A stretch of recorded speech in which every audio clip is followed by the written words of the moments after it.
Hi friends, இன்றைக்கி நம்ம என்ன பார்க்க போகிறோன்னா சுவையான குலாப் ஜாமுன் செய்வது எப்படின்னு பார்க்கலாம் வாங்க.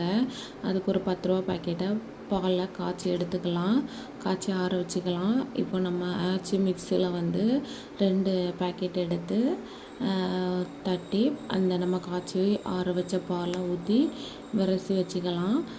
இப்போ ஒரு பேனில் 1.25 கப்பு சீனி போட்டு 1 செம்பு தண்ணி ஊற்றி 4 ஏலக்காய் தட்டி போட்டு சுகர் பாவு ரெடி பண்ணிக்கலாம். அது லைட்டாக நல்லா கொதித்து இறக்குனா போதும்.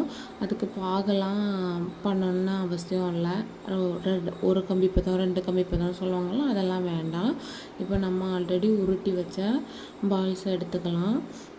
இப்போ ஒரு பேனில் தேவையான அளவுக்கு எண்ணெய் ஊற்றி நம்ம ஆல்ரெடி உருட்டி வச்சுருந்த அந்த பாலை ஒவ்வொன்றா நம்ம அந்த எண்ணெய்க்குள்ளே போடலாம். நம்ம அள்ளி போட்டோம் அப்படின்னா அது சீக்கிரம் வெடிச்சிரும்.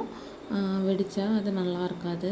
இப்போ அங்கே எங்கேனே லைட்டாக உருட்டி விட்டு தள்ளி விட்டால் இந்த மாதிரி ப்ரௌனிஸாக வந்ததுக்கப்புறம் சுகர் பாவில் இறக்கி ஒரு 10 நிமிஷம் போட்டு நல்லா ஊற வச்சுக்கலாம்.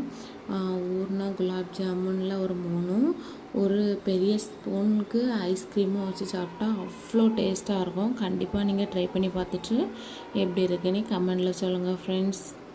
Thank you for